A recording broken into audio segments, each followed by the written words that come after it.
Change your thoughts daily. It's pretty much like you brushing your teeth every single day.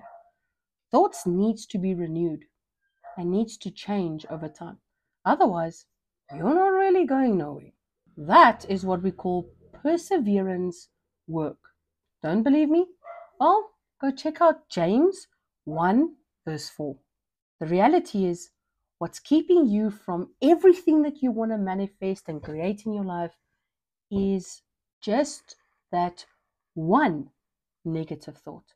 And unless you change that negative thought, nothing is going to change because you are the creator of your own reality and you get to choose how your story plays out. So, do you really want it? How badly do you want it?